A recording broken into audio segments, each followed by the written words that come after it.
Estamos hablando de que Jesús dijo a sus discípulos acerca de la destrucción del templo. Y esto quiere decir desde hace 2024 años estamos en el tiempo del fin. Por los acontecimientos del fin que hemos visto hasta ahora, y Mateo capítulo 24 tiene esa información y habla de esas dos finales. ¿Cuáles son esas dos finales? La primera es el fin de los sacrificios, el continuo sacrificio del primer pacto ley. Por eso el templo tenía que desaparecer, porque representaba las adoraciones, los sacrificios, las ofrendas, el sacerdocio levítico arónico llegó a su fin. Luego Jesús dice, con el pasar del tiempo y los acontecimientos que faltan, llegará el fin de la gobernación de los hombres. ¿Cuántos finales? Dos. El primero fue quitado, el continuo sacrificio cuando se destruyó el templo, el símbolo judío, la ley, y ese acontecimiento marca el principio del fin. Y segundo, el fin de la gobernación humana. Dentro del capítulo 24 de Mateo están las respuestas a las tres preguntas que los discípulos hicieron a Jesús. Del cuándo sucederán estas cosas en cuanto en la destrucción del templo, el fin del siglo y el tiempo del fin, del cuándo sería destruido el templo de Jerusalén, luego la señal que vendría de su venida o parucia, y tercero acerca del fin del mundo, es decir, cuando termine la gobernación de los hombres. Así que Mateo capítulo 24 señala dos finales. El primero, que tiene que ver con la destrucción del templo, señala al sistema judío, abluciones, sacrificios, adoraciones que se hacían en ese templo, y al no haber templo no hay adoración, desapareció el sistema judío y terminó el primer pacto, porque Dios instituyó un nuevo pacto con todas las naciones, y no es cierto de que el templo volverá a ser reconstruido. No es cierto, y no volverán los sacerdocios arónicos a profesar ofrendas, no, porque por eso Daniel dijo de que fue quitado el continuo sacrificio. Si la Biblia dijese de que se volvería a reconstruir el templo, como lo dicen algunos cristianos que se inventan eso, no está en la Biblia. Y el apóstol Pablo deja claro en la carta a los Hebreos, en el capítulo 8, versículo 3, al decir, nuevo pacto ha dado por viejo al primero, y lo que se da por viejo y se envejece está próximo a desaparecer. Hebreos capítulo 10, versículo 8 dice, diciendo,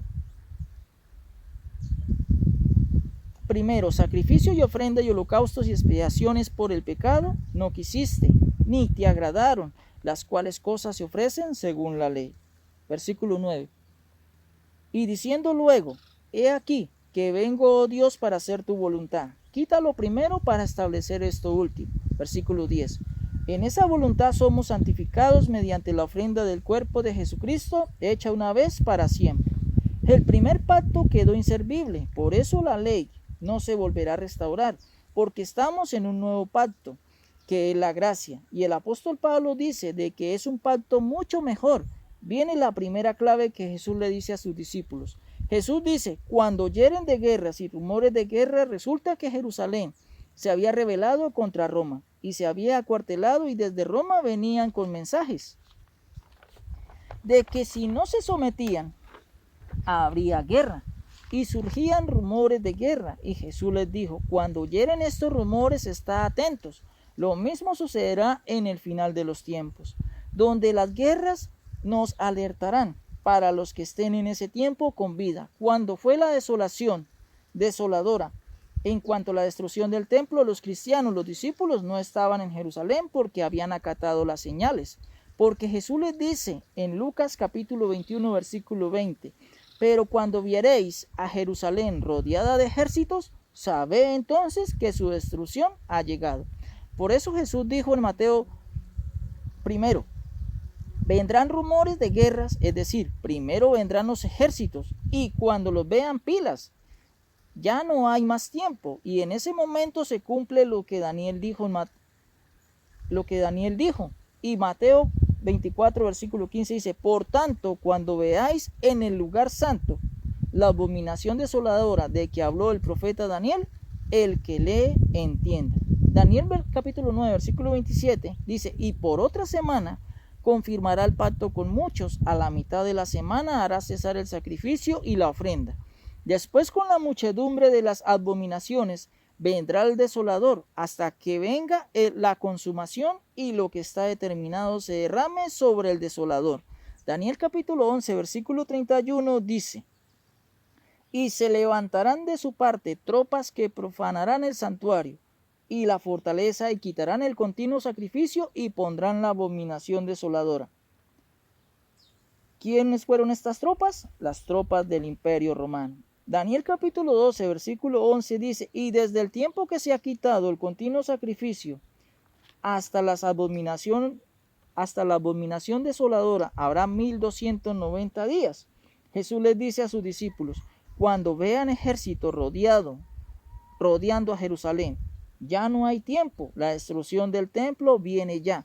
Y Jesús les dice: lo que tienen que hacer cuando esto ocurra, se lo recalca en Mateo 24, versículo 16. Entonces, los que estén en Judea huyan a los montes. Versículo 17. El que esté en la azotea no descienda para tomar algo de su casa. Versículo 18. Y el que esté en el campo no vuelva atrás para tomar su capa. Versículo 19. Mas hay de las que estén encintas y de las que críen en aquellos días. Versículo 20. Orad pues que vuestra huida no sea en invierno ni en día de reposo.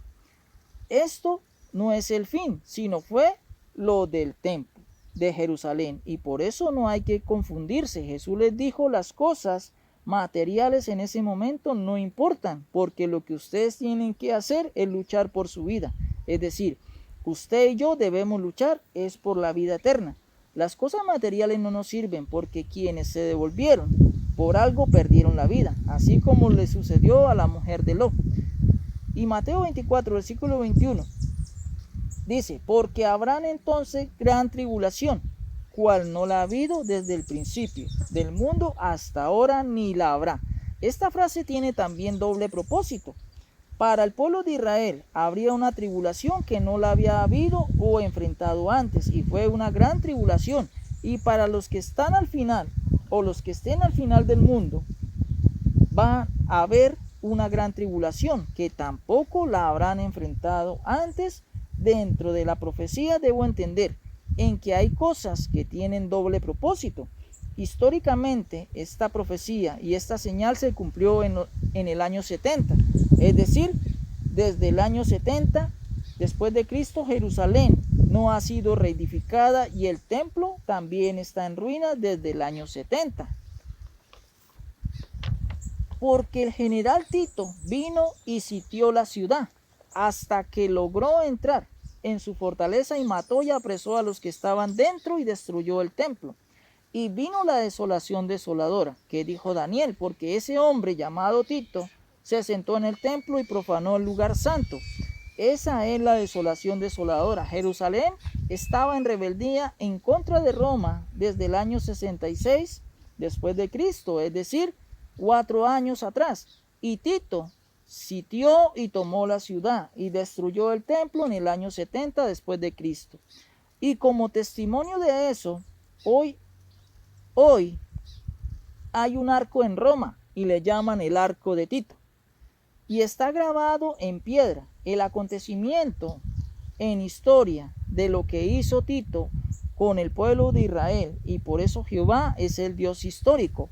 Y este acontecimiento también está en la historia secular y no lo puede negar nadie, porque Roma hace referencia a ese acontecimiento. Ya hemos entendido de que el templo no se podrá reconstruir. ¿Por qué razón?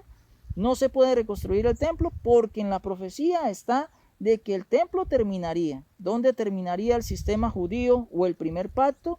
Hoy estamos en el segundo pacto y no tenemos nada que ver con Jesús de Nazaret, porque Él ya no puede hacer nada por ti. ¿Quién fue Jesús de Nazaret? Un hombre perfecto, hijo de Dios, pero fue un hombre, vino y murió por nosotros en la cruz del Calvario, dándonos la oportunidad de entrar en el nuevo pacto. Por Israel le fueron cumplidas las promesas que le hicieron, por Abraham, Isaac y Jacob y David. Pero muchos hoy están equivocados de Mesías.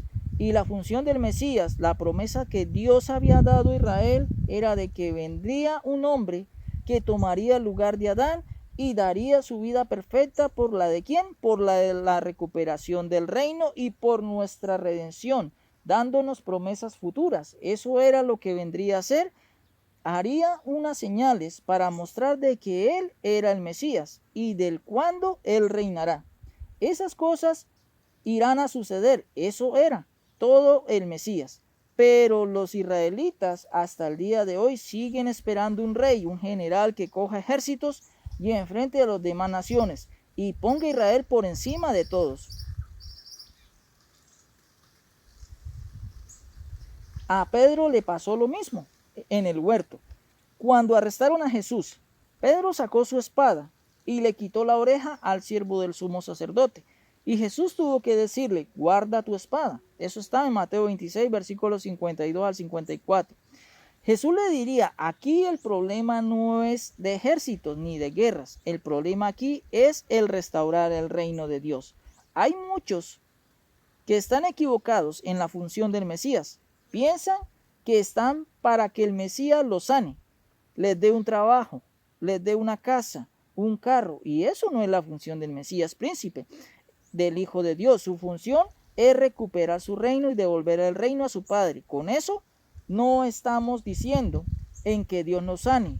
Dios sana, los milagros existen, pero si vas a una iglesia que buscas o en busca de prosperidad, bendiciones materiales, estás equivocado. Si vamos a la iglesia es a aprender acerca del reino de Dios y a ponernos de parte del reino de Dios y proclamar que Jehová recuperará su reino y así le mostramos nuestra fidelidad. Mis amados en el Señor, recuerda visitar mi página YouTube, La Restauración del Reino de Dios. Dios nos bendiga.